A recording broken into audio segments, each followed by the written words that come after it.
जो इस मार्ग पर, अध्यात्म मार्ग पर, आनंद मार्ग पर चलना चाहते हैं, तो उनको एक इंद्रिय के संयम के लिए पांचों इंद्रियों पर संयम करना होगा, ज्ञान इंद्रियों पर। एक बात सुधारने के लिए ब्रह्मचर्य का रक्षा तभी वो उपासक कर सकता है जब सर्वतोभाविन ब्रह्मचर्य होगा। एक जनेन्द्रीय के ही ब्रह्मचर्य की पुष्टता का जब आप लक्ष्य कर लोगे तो उसकी पुष्टता के लिए आपको सर्वतोभावेन ब्रह्मचर्य धारण करना पड़ेगा। सर्वतोभावेन नेत्र का ब्रह्मचर्य, जो नेत्र किसी को भी देखकर भोग कामना कर लेते हैं, भोग बुद्धि से देखते हैं वस्तु को, व्यक्ति को, किसी को भी, ये नेत्र से बेविचार हो रहा है। नेत्र का ब्रह्मचर्य सबसे पहले शुरू कीजिए। आपको वो चीज नहीं देखनी, वो बात नहीं पढ़नी, वो दृश्य नहीं। श्रीमद् भागवत में वर्णन है, कोई पशु पक्षी भी मैथुन कर रहा हो, अचानक दृष्टि गई तो मानसिक प्रणाम करके दोबारा दृष्टि नहीं जानी चाहिए। नेत्र का ब्रह्मचर्य। फिर वाणी का ब्रह्मचर्य, बहुत बड़ा प्रभाव पड़ता है इससे। यदि आप जबान से अश्लील बातें, गंदी बातें, कामुक बातें करेंगे तो आप ब्रह्मचर्य रह ही नहीं सकते। अगर आप वाणी से परस्पर शरीर आकर्षण वाली बातें करेंगे, बट उसको देखा तुमने क्या, बस आप गए। चाहे वो स्त्री शरीरधारी साधक हो या पुरुष शरीरधारी, परस्पर आकर्षण संबंधी यदि वाणी खुली आपकी, तो वाणी के बेविचार से आपका जनेन्द्रीय का बेविचार प्रारंभ हो जाएगा। आप रोक नहीं सकते, नहीं रोक सकते। इसलिए वाणी से भी कोई ऐसी वार्ता ना कीजिए जिससे आपके अंदर काम वेदना बढ़े। श्रवणेन्द्रिय का, कान से गंदी बातें, बेविचार की बातें, कामुक बातें सुनना जिससे हमारे हृदय में कामना जग जाए, बिल्कुल नहीं। धर्म की बात, अपने आराध्य देव की बात, शास्त्र सम्मत बात हम श्रवण करें। अन्यथा अगर कोई ऐसा मित्र है या हमारा साथ में रहने वाला है, कोई किसी भी साधक की को लेकर बात कर रहा है, तो भी हमें कान में उंगली डाले नहीं। हम कोई ईश्वर थोड़ी कि हम किसी को संभाल लेंगे, हम अपने को नहीं संभाल पा रहे। हमारे सामने किसी की बात मत करो, ऐसी करना है तो प्रभु की चर्चा करो, अन्यथा मत करो। तो अगर आप श्रवणेन्द्रिय का ब्रह्मचर्य, वाकेंद्रिय का ब्रह्मचर्य, नेत्रेंद्रिय का ब्रह्मचर्य और त्वगेंद्रिय का ब्रह्मचर्य, अनावश्यक किसी को स्पर्श मत करो, तो हमारी त्वगेंद्रिय का बेविचार ना होने पावे। सहसा किसी का स्पर्श, किसी की भी अगर सेवा करने का सौभाग्य मिले, फिर उसमें ये प्रश्न नहीं उठता। अगर कोई गिर आप पड़ा है, भला ऐसी स्थिति में कि मुझे अत्यंत आवश्यक है उसे उठाना, अगर नहीं उठाते तो वो कष्ट पा रहा है, अचानक कोई गिर जाए, फिर हम ये नहीं देखेंगे, फिर ये हम सूत्र नहीं स्वीकार करेंगे कि अब हम तो ब्रह्मचारी हैं, अब हम खड़े खड़े देख नहीं। उसको अत्यंत आवश्यकता है हमारी। अब उस समय हम भूल गए अपने आप को और उसको उठा करके अगर हमें अस्पताल ले जाना, अस्पताल ले जाएंगे, जरूरत है, हम उसकी सेवा करेंगे। ये सेवा के समय इस सूत्र को न देखा जाए, पर ध्यान रखें, अत्यंत आवश्यक जहां आपके सिवा नहीं हो सकता, वहां अगर हमें ऐसा अवसर मिलता है कि सेवा उसे हो सकती है, तो हम पहले उसे प्रेरित करेंगे। उपासक को ये बात समझनी चाहिए, मन को समझाना चाहिए, सच्ची मानी। मतलब वाणी में शब्द नहीं होता इन बातों को बताने का, यदि कहीं मन को समझाना चाहिए। देखो, अपने लोग उपासक हैं, हम जहां जहां आसक्त हो रहे हैं उसमें हमारे मन का केवल भ्रम है। शरीर के द्वारों में कहीं सुख है, घृणित द्वारों में कहीं सुख है। अगर सुख होता तो इनके भोगने के बाद हृदय कह देता कि अब कछुनाथ न चाहिए मोरे, शांत हो जाता। फिर ऐसा क्यों होता है कि उसको एक जगह तृप्ति नहीं होती, क्योंकि वहां सुख है नहीं। फिर सोचता है शायद उसमें हो, उसमें हो, उसमें हो। पूरे के पूरे युग के युग व्यतीत हो गए, कल्प के कल्प व्यतीत हो गए भोगते हुए, क्या सुख मिला? क्या स्त्री शरीर सोचता है पुरुष शरीर में सुख है, पुरुष शरीर सोचता है स्त्री शरीर में सुख है, या आदि आदि। अगर सुख होता तो पूरे ब्रह्मांड में पशु पक्षी कीड़ा मकोड़ा सब मैथुन धर्म से युक्त है, ये सब सुखी हो जाते हैं ना। जो जितना भोगा सकते उतने दुखी, देख लो, अशांत, क्लिष्ट, परेशान और पापाचरण युक्त। ये क्या है? मन को समझाइए। वैरागी भगवत मार्ग का पथिक मन के द्वारा ऑपरेशन करता है हर वस्तु का। ये सब, इसको ऐसा ना समझे कि बड़ी गुप्त बातें हैं। गुप्त बातें हैं प्रिया प्रीतम के दिव्य चिदानंद में रहस्य की। ये गुप्त बातें नहीं, इनको समझो खोल करके। यदि आप किसी भी तरह से हस्तमैथुन आदि के द्वारा, गंदे दृश्य देख करके, गंदी क्रियाओं के द्वारा आप अपना नाश करते रहेंगे तो ना आप इस लोक में सुखी रहेंगे ना परलोक में। मान लीजिएगा, ये बातें न तो कही जाती हैं और न सुनी जाती हैं और न समझी जाती हैं। इसीलिए हमारा बहुत ही आगे की पीढ़ी जो सनातन धर्मावलंबी, जो भागवत, हर देश से महान भारत देश को क्यों कहा गया? ऐसा भी है कि अन्य देश स्वीकार किया जाता है कि वो हमसे धनी है, स्वीकार किया जाता है कि वैज्ञानिक तत्वों में भी वो हमसे आगे हैं, पर भारत को महान धर्मशाली देश कहा गया है। कोई भी किसी भी देश का धर्म गुरु हो हमारे देश में आएगा और हमारी ऋषियों के सूत्रों से ही अपने धर्म को पुष्ट करेगा। सांप का मूल जड़ भारत धर्म का है। कहीं भी हो, कहीं भी देख लो, चाहे जिस देश का नाम लो, कहीं न कहीं किसी भारत के ब्रह्म ऋषि की छाप लेकर के डोल रहा है। भारत भोग प्रधान देश नहीं है, भारत धर्म प्रधान देश है। यहाँ धर्म गुरुओं के द्वारा धर्म स्थापना करके चलाया जाता है। यहाँ आज जो हम समझ रहे हैं कि बाहरी परिपाटी हमारे भारत में आ जाए तो भारत आधुनिक और सर्वश्रेष्ठ देश माना जाएगा, कभी नहीं। भारत अपनी परिपाटी से चलता है, तब सब देशों के ऊपर राज्य करता है। किसी भी देश में न पतिव्रता मिलेगी न यति मिलेगा, ब्रह्मचर्य का कहीं नामो निशान नहीं मिलेगा। ये भारत देश में ही मिलेगा। यहाँ ब्रह्मचारी मिलेंगे, यहाँ सती मिलेंगे, यहाँ प्राणपण से धर्म का पालन करने वाले मिलेंगे। अब हमारे जो नई पीढ़ी है वो आधुनिकता को स्वीकार कर रही। गर्लफ्रेंड, बॉयफ्रेंड, कौन सा रिलेशन है? Live in relation. ये हमारे कहीं किसी भी धर्म ग्रंथ में लिखा हो तो आप बता दीजिए। बाल्यावस्था से आज तक जितने भी धर्म ग्रंथों का स्वाध्याय हुआ, कहीं भी लिखा हो तो ये बोलो सर्वनाश का स्वरूप है कि नहीं है? अभी बच्चा ना तो लोक को जानता है, ना परलोक को जानता है, ना हित को जानता है, ना अहित को जानता है। अभी उसका ब्रह्मचर्य किसी काम लायक नहीं हुआ और वो उतर गया व्यभिचार में। क्या होगा उसका जीवन? क्या होगा जीवन? चाहे वो स्त्री स्वरूप में चाहे पुरुष स्वरूप में हो, क्या बिना संयम के ये पशुता के व्यवहार से किसी की ना लौकिक उन्नति होती है ना परमार्थिक उन्नति होती है। पर कौन सुनेगा? यही कहा जाएगा पुराने जमाने के शास्त्रों को केवल वर्णन कर रहे हैं, ये क्या जाने आधुनिक जमाने को। तो आधुनिक जमाने की दशा क्या हो रही है, आंख खोल करके देखो। कोई बात नहीं, दोस्त बनाना कोई बुरी बात नहीं, इस बात को हम मानते हैं। स्त्री शरीरधारी पुरुष शरीर को मित्र बना सकता है, कोई दोष नहीं। पुरुष शरीरधारी स्त्री को मित्र बना सकता है, कोई दोष नहीं। लेकिन मित्र का क्या कर्तव्य होता है? कुपंथ निवार सुपंथ चलावा, कुमार्ग से हटा करके सुपंथ में चलाना, उसकी समस्याओं को दूर करके उसको आनंद में से युक्त करना, उसको सहयोग करना, ना कि शोषण करना। दोस्ती कहते हैं उसके दुखों को मिटा करके उसको शांति और सुख के मार्ग में ले जाना। इसीलिए ये जो आधुनिकता बढ़ रही है, ये जो खान पान गलत हो रहा है, ये जो दर्शन गलत हो रहा है, तो इस जमाने में ब्रह्मचर्य ये केवल शब्द ही लिखा मिलेगा, जीवन में नहीं मिलेगा। नए नए बच्चे व्यसन कर रहे हैं, नशा कर रहे हैं, गंदे आचरण कर रहे हैं। क्या होगा? कैसे आगे कोई समझेगा? शास्त्र क्या है, धर्म क्या है, बल क्या है? आज नवयुवक 16 से 28 के बीच में कोई ऐसा नहीं दिखाई देता है जिसमें आध्यात्मिक थोड़ा भी बल हो, काम क्रोध आदि सहने की सामर्थ्य हो। अपने बूढ़े माता पिता को थप्पड़ मार रहे हैं, बूढ़े माता पिता को गाली दे रहे हैं, बूढ़े माता पिता जिन्होंने खवा पिला के इतना बड़ा, उन्हें अनाथालय भिजवाया जा रहा है, उनको छोड़ दिया जा रहा है। आप विदेश घूम रहे हैं, उनके खाने की व्यवस्था घर में नहीं। क्या है ये? आज आधुनिक विद्या का ये प्रभाव है। विद्या विनयम ददाति, जो अपने वयोवृद्धों की सेवा नहीं कर सकता वो क्या विद्या पढ़ा? जो दूसरों की रक्षा नहीं कर सकता क्या विद्या पढ़ा?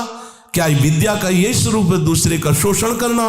क्या विद्या का यही स्वरूप है कि शराब पीना, ड्रग्स का ये नशा करना? ये क्या विद्या सिखाती है? वो कहा जाता है आज तो आधुनिक विद्या बढ़ रही, मुझे लगता है संयम में रहना ही विद्या का वास्तविक स्वरूप है। अपनी इंद्रियों को संयम में रखना, अपने को संयम में रखना, बुजुर्गों का, गुरुजनों का, शास्त्र का, भगवान का भय रखना हृदय में। ऐसा नहीं, आप तभी निर्भय हो पाओगे यदि शास्त्र का भय नहीं, भगवान का भय नहीं, धर्म का भय नहीं, तो फिर आप वहां पहुंच जाओगे जहां भय ही भय है। ये जो जितने भी दंड विधान हैं सब उसके ऊपर लागू हो जाएंगे। ऐसा नहीं कि कलयुग है तो आप किसी को छेड़ोगे तो पुलिस आपको छोड़ेगी क्या? यही देख लो।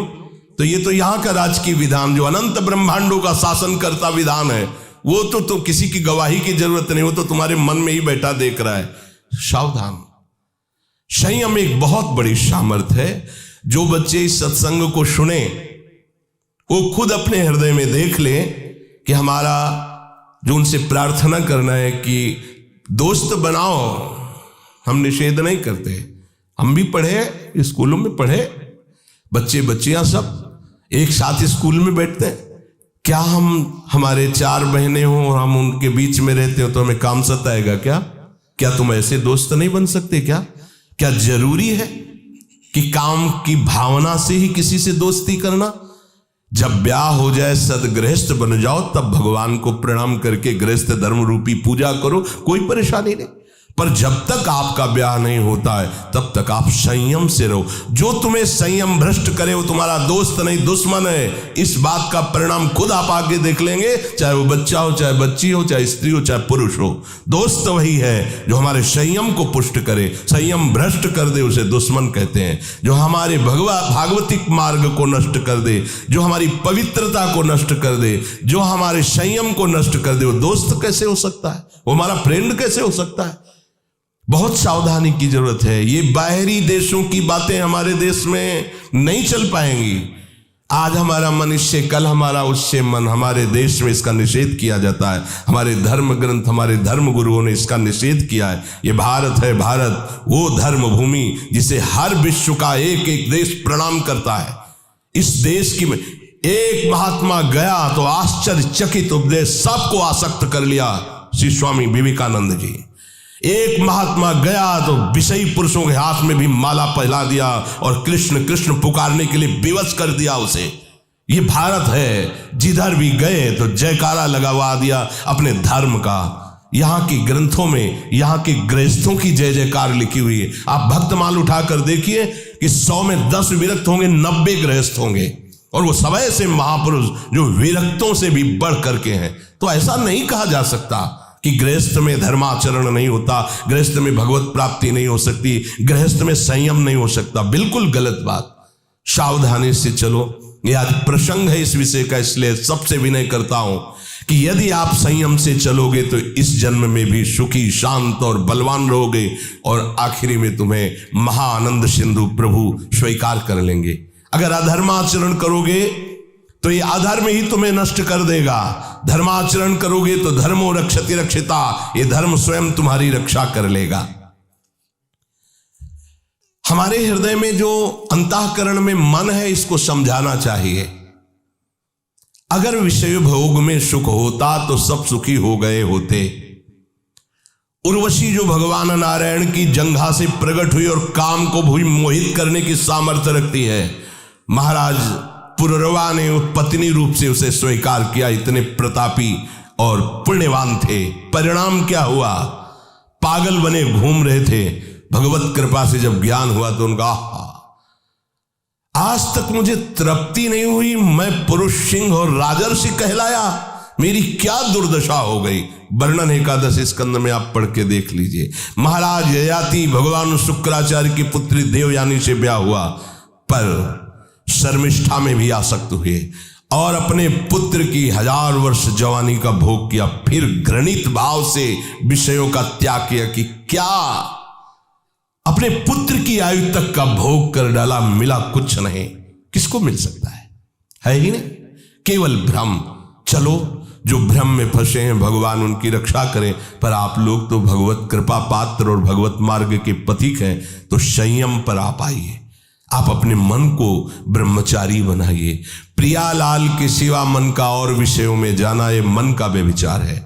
प्रियालाल सुख समुद्र है, इसके सिवा और कुछ सोचना कि इसमें सुख है बुद्धि का व्यभिचार है। अगर बुद्धि ये निश्चय की हुई कि श्यामा श्याम के नाम रूप लीला धाम के सिवा कहीं सुख नहीं, ये बुद्धि का ब्रह्मचर्य है। निरंतर अपने आराध्य देव के चिंतन में डूबा ये चित्त का ब्रह्मचर्य है। और चित्त विषयों का चिंतन कर रहा है, शब्द स्पर्श रूप रस गंध का, ये चित्त का व्यभिचार है। और मैं पुरुष हूं, मैं भोगता हूं, ये अहंकार का व्यभिचार है। और मैं प्रियालाल का दास हूं, ये अहंकार का ब्रह्मचर्य है। अंतःकरण ब्रह्मचारी, इंद्रिय ब्रह्मचारी, फिर आपको कोई परास्त ही नहीं कर सकता। आपका स्वभाव हो जाएगा ब्रह्मचारी व्रत स्थिता। ब्रह्मचर्य रक्षा के लिए पहला तो ये निश्चय करना होगा कि आपकी वीर में महत्व बुद्धि हो जाए। जिसे आप व्यर्थ समझ रहे हैं वो बहुत बड़ी जीवनी शक्ति है। चाहे जितना आप उसको निकालते रहिए, आपको सुख कभी नहीं मिलेगा, दुख बढ़ता चला जाएगा। और आप थोड़े दिन ब्रह्मचर्य रह के देखिए, जब आप ऐसी क्रियाओं से युक्त होने के बाद ब्रह्मचर्य रहेंगे तो कुछ समय तक आप बिल्कुल ब्रह्मचर्य नहीं रह पाएंगे। पहले समझ लीजिए, स्वाभाविक आपका वीर स्खलित होता रहेगा बिना किसी चेष्टा के, कई तरह से। अब आपको घबराना नहीं, पर कोई क्रिया नहीं करनी है और संयम से रहना है। ये जितनी बातें पीछे कही गई कि ये नहीं देखना, ये नहीं सुनना, कुछ दिन बाद आप देखोगे कि आपका ब्रह्मचर्य रुकने लगा है, लंबा अंतराय करने लगा है। ऐसे भी उपासक है जिनको 10-10 वर्ष हो जाते हैं, स्वप्न दोष नहीं होता। 10-10 वर्ष स्वप्न दोष ही नहीं होता। कभी ऐसी कोई विषम परिस्थिति, औषधि आदि का प्रभाव, कुप्रभाव, वो बात अलग की है। क्यों? जब तक आप उसे रास्ता नहीं देंगे तब तक वो निकलेगा नहीं। स्वाभाविक नहीं निकलने वाली ये वस्तु है। स्वाभाविक तो कभी ऐसे ही, अगर आपने शुरुआत से कभी भी ऐसी कुछ चेष्टा नहीं की है तो ये अपने आप में समर्थ, जो आसनों पे बैठने के लिए कहा जाता है, इससे सुषुम्ना नाड़ी खुलती है और ब्रह्मचर्य ऊर्ध्वगामी होने लगता है। ऊर्ध्वगामी ब्रह्मचारी साक्षात भगवत स्वरूप हो जाता है, उसे ज्यादा प्रयास करना नहीं पड़ता है। ब्रह्मचर्य रक्षा के लिए सरल जीवन होना अत्यंत आवश्यक है। विलासिता से बचा जाए। ऐसे सुगंधित तेल लगाना, फुसफुस डाल के चलना, श्री जी का प्रसादी इत्र मिले तो ठीक है, नहीं होता नहीं खुशबू है, अरे दुर्गंध इससे नहीं ढकेगी तुम्हारी फुसफुस से। तुम्हारी वासना ही दुर्गंध है। वासना को हटाओ और उपासना को बैठा लो, तुम्हारी सुगंध से संपूर्ण देश पवित्र हो जाए। सतरति सतरति सा लोकांतर। तुम स्त्री पुरुष नहीं हो, भगवान के निज अंश हो, समझो। सच्चिदानंद प्रभु के अंश होकर देह राग में कैसे तुम भ्रष्ट होते जा रहे हो।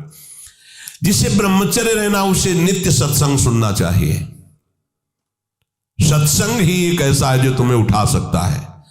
संसार में आज तक किसी की भी उन्नति हुई है तो उसे सत्संगी कहते हैं। कहीं भी देख लो, गोस्वामी जी ने इसीलिए लिख दिया है, मत कीरति गति भूति भलाई, जब जे जतन जहां जे पाई, सो जानो सत्संग प्रभाव, लोकहु वेद न आनो पाओ। और ब्रह्मचर्य रहने के लिए कम से कम 2 बार सर्वांग स्नान अत्यंत आवश्यक है। अगर आप शौच कई बार जाते हैं, कोई ऐसी परिस्थिति आ जाती है तो कमर से स्नान कीजिए, पर 2 बार तो स्नान होना ही चाहिए आपके शरीर का। उससे ब्रह्मचर्य को सहायता मिलती, शरीर की गर्मी नष्ट होती है और हमारे भाव में भी पवित्रता आती है। 2 बार स्नान करने से शरीर की गर्मी नष्ट होती है। ये महकुआ साबुन और वो जो लगा के जरूरत नहीं है। अगर आपको शरीर को स्वस्थ रखना है तो आप रगड़ करके ऐसे ही नहाइए। ये जो रज हम लगाते हैं ना, ये अपने आप में बहुत सामर्थ्यशाली है। जब आप नहाओगे तो जो रज लगी ना, वो और छिद्रों को साफ कर देगी। स्नान कर फिर आपको साबुन लगाने की जरूरत। यदि आप त्वगेंद्री को कोमल सुगंधित साबुनों से तो आपके अंदर कामुकता बढ़ेगी। ध्यान रखना, आपकी त्वगेंद्री जितनी कोमल होगी उतने में विकार बढ़ेंगे, और आपकी त्वगेंद्री जितनी ऐसे रुक्ष होती जाएगी उतने ही आप निर्विकार होते चले जाएंगे। इसका बहुत बड़ा असर होता है। कोमल कोमल वस्त्र, कोमल ऐसे त्वगेंद्री बना लेना, ये परमार्थ के लिए ठीक बात नहीं है। इसीलिए सीधे रज लगाओ, सीधे मोटे जो भी कपड़े जैसे मिले उनसे शरीर को ढको, और भगवत मार्ग में चलना है ये उद्देश्य नहीं होगा तो ब्रह्मचर्य रह ही नहीं सकते हैं। अगर कहीं ऐसा सौभाग्य मिले कि किसी नदी या तालाब में कमर तक खड़े होकर के थोड़ी देर जप करने का, तो उससे ब्रह्मचर्य और पुष्ट होता है, नाभि तक कम से कम। लेकिन अगर ऐसा ना हो तो आप स्नान में सबसे पहले नाभि में ही जल डाला जाता है ब्रह्मचारी के लिए, यह विधान कि ठंडा जल से नाभि आदि से डाल करके। आपके कपड़े भले महंगे ना हो पर स्वच्छ होने चाहिए, पवित्र होने चाहिए। ध्यान रखिए, कपड़े आपके साफ होने चाहिए, पवित्र होने, भले फटे हो, भले वो कम पैसे वाले हो, लेकिन पवित्र होने चाहिए, स्वच्छ होने चाहिए। उससे आपके ब्रह्मचर्य में सहायता मिलेगी। भोजन के तुरंत बाद कभी स्नान न करें। जैसे भोजन किया, शौच लग गई तो बस पेट में पानी नहीं, कमर के नीचे से, कमर से पवित्र। लेकिन भोजन, अगर भोजन पाया और तुरंत पानी डालोगे तो गर्मी सर्दी से आपके ब्रह्मचर्य पर हानि पहुंचा सकता है।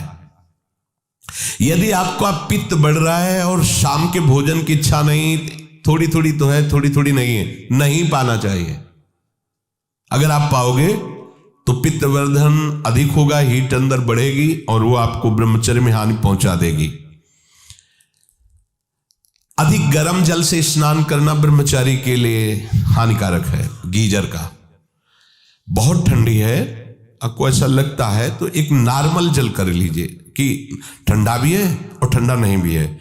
धुआं उठ रहा है गर्मा गर्म, ये नहीं, ना गर्मा गर्म भोजन न गर्मा गर्म जल से स्नान। अगर आप ऐसा गर्म जल से ही स्नान करेंगे तो आप बहुत कमजोर हो जाएंगे। ये बात समझिए, ये सब सुखद सामग्री नहीं है जो आप समझ रहे हो। प्रकृति का सीधे वार सहने की सामर्थ्य जब शरीर में तुम्हारे आएगी तो स्वाभाविक ब्रह्मचर्य पुष्ट होने लगेगा और उत्साह बढ़ने लगेगा ब्रह्मचर्य का। हम ये नहीं कहते कि आज से गीजर बंद, कल से नाक बहाओ, ऐसा नहीं कहते। उचित कर लो, इतना नहीं कि गरम गरम, ऐसा नहीं, उचित। स्नान के बाद शरीर को किसी वस्त्र से सर्वांग रगड़ करके पोछिए, साबुन लगाने की जरूरत नहीं, आपका शरीर साफ रहेगा। ब्रह्मचर्य के लिए भोजन में सुधार होना अत्यंत आवश्यक है। एक बार एक बादशाह ने भागवतिक श्रेष्ठ वैद्य को बुलाया और पूछा 24 घंटे में स्वस्थ शरीर के लिए कितना भोजन अनिवार्य है। तो उसने कहा 24 घंटे के लिए 39 तोला अन्न अत्यंत अनिवार्य है। 1 तोला 10 ग्राम, 39 तोला 390 ग्राम। 24 घंटे में आपके अंदर अन्न 390 ग्राम जाना चाहिए। इसके बाद उन्होंने कहा कि इतने से क्या होगा, तो हकीम बोला कि शरीर पोषण के लिए इससे ज्यादा की आवश्यकता नहीं है। इसके अलावा जो ज्यादा खाया जाता है वो आंतों को बोझा देता है, ब्रह्मचर्य की हानि करता है, भजन में प्रमाद करता है और उम्र को नष्ट करता है, समय को नष्ट करता है। कितना? 390 ग्राम 24 घंटे में, मतलब 2 रोटी 1 कटोरी दाल बस, या आधा कटोरी दाल आधा कटोरी सब्जी। ये स्वस्थ शरीर के लिए चाहिए, ये कोई साधु का आहार नहीं, ये स्वस्थ शरीर के लिए। बादशाह को उत्तर दिया उस भागवतिक वैद्य ने कि 39 तोला अन्न की केवल आवश्यकता है। देखो, इस पे विचार करो भाई। 390 ग्राम 24 घंटे में अन्न जाना चाहिए। इसके बाद थोड़ा दूध हो गया, थोड़ा पानी हो गया। 390 ग्राम मतलब 400 ग्राम भी पूरा नहीं, 24 घंटे में, दिन रात में। और इससे शरीर स्वस्थ रहेगा और आपकी आध्यात्मिक शक्ति बढ़ेगी। वही तो हम बार बार सत्संग में कहते हैं, ज्यादा भोजन जो है ये ठीक नहीं है और उचित भोजन लीजिए। तो आज ये उचित भोजन का भी प्रमाण मिल गया कि 39 तोला भोजन करना है। देखो, करके देखो एक बार। 39 तोला दोपहर में और 39 तोला शाम के, तो 2 बार में कर लीजिए। उपासक को आहार के लिए सावधान। इसके अलावा जो कुछ खाया जाता है वो सिर्फ हाथों को बोझा ढोने का काम दिया जाता है। 2 बार में संभल करके बुद्धिमान भाग्यवान उपासक इतने अन्न का ही सेवन करता है। 2 बार में 39 तोला की बात कह रहे हैं, 2 बार बुद्धिमान और भाग्यवान। और महामूर्ख और अभागा वो अधिक भरता है आंतों में। इसमें वाणी जी में लिखा महामूर्ख है वो, क्योंकि बेमतलब बोझा भरे जा रहे। देखो, भोजन तुम्हें तार देगा और भोजन तुम्हें मार देगा। तंदुरुस्ती के लिए, स्वस्थता के लिए और भजन के लिए जितना बताया गया उतना ही भोजन करना चाहिए। अब आहार में कह रहे हैं कि सात्विक आहार ही ब्रह्मचर्य को पुष्ट करता है, नहीं तो ब्रह्मचर्य को नष्ट कर देता है। राजसिक और तामसिक आहार ब्रह्मचारी व्रत निर्वाह के लिए नहीं लेना चाहिए। रसीला, हल्का मतलब सुपाच्य और मधुर, और गेहूं, चावल, जौ, साठी, मूंग, अरहर, चना, दूध, अल्प मात्रा में घी, चीनी, सेंधा नमक या पके हुए ऋतु फल, ये ब्रह्मचर्य में सहायक आहार है। समझ लेना। राजसिक आहार गर्मा गर्म धुआं निकलता हुआ नहीं पाना चाहिए, ये हानिकारक होता है। जैसे लोग नहीं होते गर्मा गर्म एकदम ऐसे, वो कितना भी सात्विक अन्न हो वो तामसिक बन जाएगा, उसे नहीं पाना चाहिए। कोई भी साधक कैसे चाय भी पियो, थोड़ा सा हल्का सा उसका गर्मपन निकल जाए, एकदम धुआं निकलता हुआ नहीं, ऐसा। अब देखिए, त्याज्य आहार जो उपासक को नहीं करना चाहिए, अत्यंत गर्म कढ़ाई से निकला हुआ एकदम पकोड़ा गर्मा गर्म से, ये राक्षसी प्रवृत्ति है, नहीं पाना चाहिए। अच्छा, अपने लोगों को तो गर्मा गर्म भाग्य में नहीं लिखा है। क्यों? क्योंकि पहले प्रियाजू पाएंगे, तो प्रियाजू को गर्मा गर्म थोड़ी लगाएंगे, पहले योग्य उसको बनाओ पाने के, मतलब हल्का सा गर्म रह जाए, फिर श्री जी को भोग लगाओ, 20 मिनट भोग लगाओ, हो गया सब काम। इसके बाद प्रसाद रूप में पालो तो स्वाद वाली बात ही नहीं रह जाएगी, परम स्वाद आ जाएगा, क्योंकि प्रियाजू ने पाया है। अत्यंत उष्ण और लाल मिर्च पर ये एकदम तेल उतरा रहा है सब्जी में, लाल लाल ऊपर नहीं होता जिससे ऐसे, ये ब्रह्मचर्य के लिए हानिकारक है। साधु, साधक, उपासक, चाहे गृहस्थ हो चाहे विरक्त, मत पाना लाल मिर्च पड़ी हुई और खूब ऑयल दिखाई दे रहा है ऊपर से, नहीं पाना। और अत्यंत नमकीन और अधिक मीठा, मीठा सात्विक में हो, ऊपर में वर्णन किया गया है, पर अधिक मीठा। अब पता चला गुलाब जामुन आ गए तो 10, 12, 15 तक कोई बात ही नहीं है, खीर आदि, हलवा आदि समेटते चले जा। भैया ये कोई गोदाम थोड़ी है, आते हैं थोड़ा उचित पालो, हो गया। अब 400 वाली बात है तो जो अगर खीर अच्छी लगती है तो सब बंद कर दो, 400 ग्राम खीर पी लो। हलवा अच्छा लगता है तो ठीक है, कुछ मत लो, केवल हलवा ले लो, 400 ग्राम पालो, कोई बात नहीं, बिना औषधि के पच जाएगा। आप देख लेना, बहुत बढ़िया रहेगा, और आप सात्विक रहेंगे, आपका चिंतन बनेगा, नींद नहीं आएगी। चटपटा नहीं, ये नींबू डाल करके, थोड़ी इमली डाल करके, थोड़ी आम का अमृत डाल करके, ऐसे ये साधु, ये बहुत खतरनाक ब्रह्मचर्य के लिए। आम का आमचूल, इमली, ये बहुत खतरनाक है, बिल्कुल नहीं, अपने खान पान में इनका प्रयोग नहीं होना चाहिए। और अत्यंत तेल युक्त गरिष्ठ पूड़ी, कचौड़ी, मालपुआ और हींग पड़ा हुआ निषेध है। भगवत मार्ग में ये हींग को निषेध किया गया है। जो 4 जगह उस ब्रह्म हत्या को विभाजित किया गया, वो शास्त्र में पढ़ा। एक था मरुभूमि, ऊषर भूमि, दूसरा था वृक्षों में गोन, तीसरा माताओं बहनों में मासिक धर्म, चौथा जल में फेन बुदबुदा। ये 4 जगह उससे विभाजित किया गया। ऐसे ही स्नान के लिए है कि जल में जब जाए तो ऐसे ऊपर की परत को ऐसे हटावे, भले कुछ नहीं, पर उसका सिद्धांत, तब डुबकी लगाए, दोनों हाथ से ऐसे करके फिर डुबकी लगाए। ऊषर भूमि में किसी भी मंगल अनुष्ठान के लिए निषेध किया गया है। और वृक्षों की गोंद, परमार्थिक उपासकों के लिए निषेध किया गया, इसीलिए इसमें हींग को भी निषेध कर रहे हैं। और हींग वैसे ही बहुत गर्म तासीर होती है, अपने को नहीं पाना। प्याज, लहसुन, गाजर, उड़द, मसाला बाजार का बना हुआ जैसे मीट मसाला और सब वैसे नहीं, ये नहीं। और तमोगुणी में मांस, मछली और आदि आदि, अंडा, शराब, चाय, काफी तमोगुण में रखा है, उसी लाइन में रखा है जिसमें निषेध रखा है। चाय, काफी, डाफी भी कोई होता है क्या? नहीं, काफी तो अलग लिखा है, डाफी अलग लिखा है, तो डाफी तो हम तो जलते ले। फिर लिखा कोकीन, चरस, ये सब तमोगुणी में है। और घोर तमोगुणी बासी भोजन नहीं पाना चाहिए। जैसे कल का बना हुआ रखा हुआ है, फिर आजकल चलता है ना कि उसमें बिजली वाली एक छोटा सा ऐसे आता है, उसमें ऐसे अंदर रख दो, गर्म हो जाता है। हाँ, ये साधु के लिए नहीं है तो उपवास कर लो, बढ़िया है। जब मिले तो ताजा भोजन, जो ताजा का मतलब कल परसों का, ऐसा नहीं कर पाना।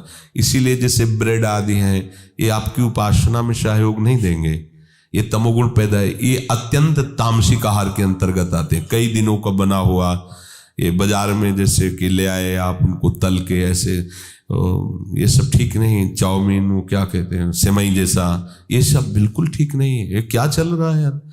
अरे आटा लगाओ, 4 रोटी बनाओ, श्री जी को भोग लगाओ, पाओ, पेट भरो, भजन करना है।